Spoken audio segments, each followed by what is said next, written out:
ممکن ہے کہ میں غلط ہوں، لیکن میرا تجربہ کہتا ہے کہ غربت ہمیشہ محبتوں اور رشتوں کو کمزور کر دیتی ہے۔ اجنبیت ایک راز ہے اور راز ہمیشہ پرکشش ہوتے ہیں۔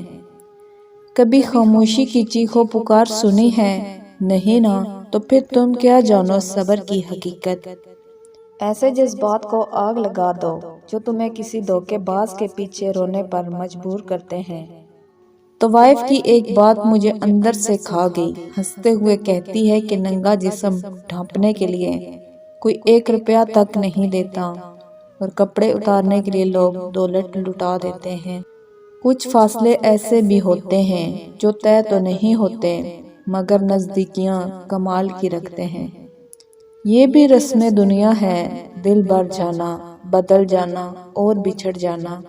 اپنے چاہنے والوں کی لمبی قطار چھوڑ کر ہم اس شخص کے پاس ذلیل ہونے پہنچ جاتے ہیں جسے ہماری پرواہ تک نہیں ہوتی۔ عورت کا عشق جب عروج پر پہنچتا ہے تو مرد بے وفا ہو جاتا ہے۔ جب ایک لڑکی خود کو ایک ناپسندیدہ شخص کو سونپ دیتی ہے تو اس کے لیے وہ لمحہ موت کے برابر ہوتا ہے۔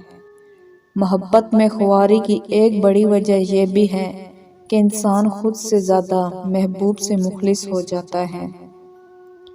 مشرقی لڑکیاں محبت میں ملکیت کی قائل ہوتی ہیں، شراکت داری برداشت نہیں کرتی، کھونا منظور کر لیتی ہیں مگر حصہ داری بالکل منظور نہیں کرتی۔